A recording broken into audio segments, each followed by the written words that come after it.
राकेश झुनझुनवाला एक ऐसा नाम जिसको स्टॉक मार्केट में अगर लिया जाता है तो एक इंस्पिरेशन मिलती है, जिसको देख के अपना एक करियर शुरू किया जा सकता है ट्रेडिंग या इन्वेस्टमेंट जर्नी में। हालांकि हर पिक्चर की एक पॉजिटिव और एक नेगेटिव साइड भी होती है। पॉजिटिव साइड में हमने बहुत कुछ बातें की हैं राकेश जी के बारे में, लेकिन कुछ ना कुछ कंसर्न्स भी आए हैं और 3-4 बार आपके सामने हाईलाइट भी किए हैं। उसी में से एक और कड़ी आज जुड़ी है जिसके बारे में ये वीडियो है। क्या है ये सारा मसला और क्या हुआ है कि हम राकेश झुनझुनवाला के बारे में बात कर रहे हैं, इस वीडियो में देखेंगे। तो आइए शुरू करते हैं।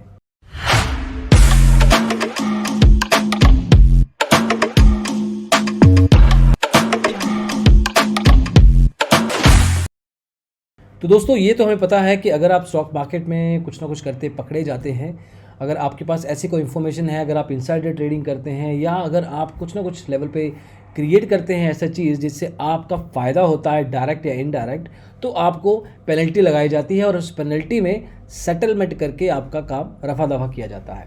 अगर हम लीगली बात करें तो सेबी का ये रूल कहता है कि अगर इन्होंने ये रेगुलेशन, जो कि रेगुलेशन 28 है इनके रूलिंग में, वो पास अगर करते हैं जिसमें सेटिंग हो जाती है या सेटलमेंट हो जाती है, उसमें सेटलमेंट होने के बाद ना ही सेबी कोई एक्शन लेगा उसके ऊपर। जो भी बात हुई है, जो भी फैक्ट्स निकले हैं, जो भी बातें निकली हैं, वो सब ख़त्म कर दी जाएंगी और उसके बेस पे ना ही एप्लीकेंट के ऊपर, ना ही उसकी किसी एंटिटी या कंपनी के ऊपर सेबी कोई भी एक्शन लेगा। तो एक तरीके से वो सारा का सारा केस कारपेट के अंदर दबा दिया जाएगा, रफा दफा कर दिया जाएगा। ये रूल कहता है, ये किताबों में लिखा हुआ है।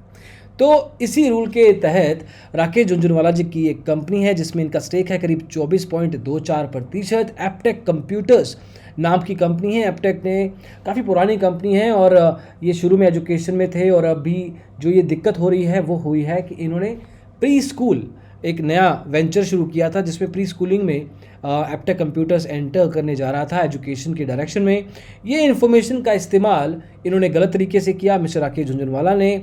इनकी कंपनी को चलाने वाले जो सीईओ हैं उनका नाम भी आपको बता देते हैं, उनका नाम है मिस्टर उत्पल सेठ।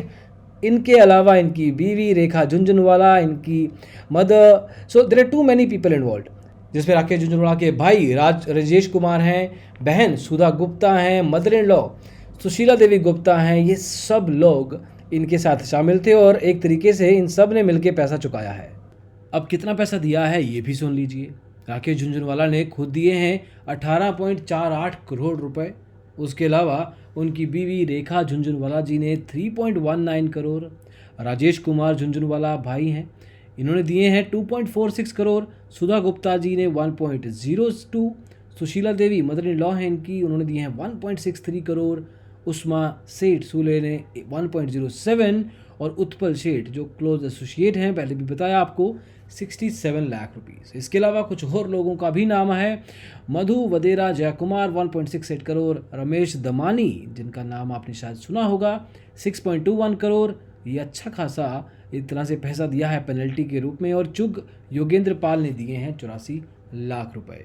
अब ये पैसे क्यों दिए जाते हैं? अब पैसे का मतलब देखिए, इसमें इस पैसे को कहा जाता है settlement charges, disgorgement of ill gotten gains. मतलब नाम में ही लिखा है कि गलत तरीके से पैसा कमाने की जो पेनल्टी है उसके कारण आपको पैसा देना पड़ रहा है और उसके ऊपर इंटरेस्ट देना पड़ता है।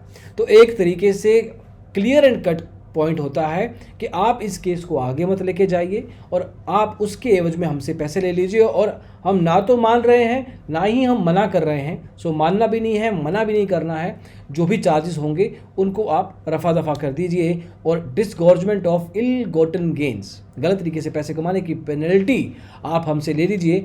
इस केस में करीब 9.5 करोड़ रुपया दिया है सेटलमेंट के लिए और जो राकेश झुनझुनवाला जी का पूरा स्टेक है वो करीब 160 करोड़ रुपए का है। अब कितने का प्रॉफिट कमाया है, ये कैलकुलेशन किस तरह से हुई है, ये सब बातें बिल्कुल भी सामने नहीं आती और यही सबसे बड़ी दिक्कत है इस तरह के रूलिंग की। पहली बात तो ऐसा कोई केस होना ही नहीं चाहिए, ऐसा कोई रूल ही नहीं होना चाहिए कि आप इनसाइडर ट्रेडिंग करें, फ्रंट रनिंग करें या कुछ ऐसी अनपब्लिश्ड इन्फॉर्मेशन के बेस पे आप ट्रेडिंग करें तो आप पैसे देके निकल जाएं। कुछ ना कुछ एक ऐसी स्ट्रिक्ट चीज़ें होनी चाहिए, क्योंकि इसमें सिर्फ इनका फ़ायदा नहीं हो रहा है, इस पूरे के पूरे प्रकरण में बहुत सारे लोगों का नुकसान भी हो सकता है।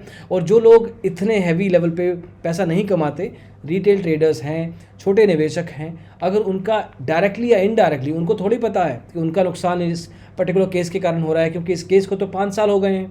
उस टाइम पे इस पर्टिकुलर ट्रेड के कारण किसका नुकसान हुआ था वो कभी पता नहीं लगेगा। अगर ये चीज़ें हो ही ना तो ऐसी कुछ उनको दिक्कत, ऐसे ट्रेडर्स को, एक नॉर्मल इंसान को मुश्किल नहीं आएगी। तो उस डायरेक्शन में ना ही देखा जा रहा है और ना ही इस केस में भी देखा गया है। तो 9.5 करोड़ रुपया दे के एक तरीके से मामला ख़त्म हो गया। और ये सिर्फ हमारा नहीं, कुछ लीगल एडवाइजर्स का भी कहना है और उनकी वर्डिंग आपको स्क्रीन पे दिख जाएगी। सेटलमेंट एक तरीके से पूरे केस को दूर नहीं लेके जाती। वो लीगल प्रिजम्पशन के बंदा जिसके बारे में केस है, इस केस में राकेश झुनझुनवाला, उनकी इनोसेंस प्रूव नहीं कर रही है। वो इस इनोसेंस के लिए जो भी चीज़ें क्रिएट करी जा रही थी या उनको गिल्टी प्रूवन किया जा सकता था, उन सब चीज़ों को बंद करने के पैसे हैं। तो एक तरीके से जो फैक्ट्स हैं, जो लॉ है, वो एक तरीके से बरी कर दिया जाता है। English word, not Hindi. बरी मतलब यहाँ पे दबा दिया जाता है और वो बिल्कुल गलत है। तो दोस्तों ये था राकेश झुनझुनवाला ने जो रिसेंट कुछ एक केस में सामने आए हैं, उसके बारे में पहले भी बता चुके हैं, जो भी अलग अलग मामले थे।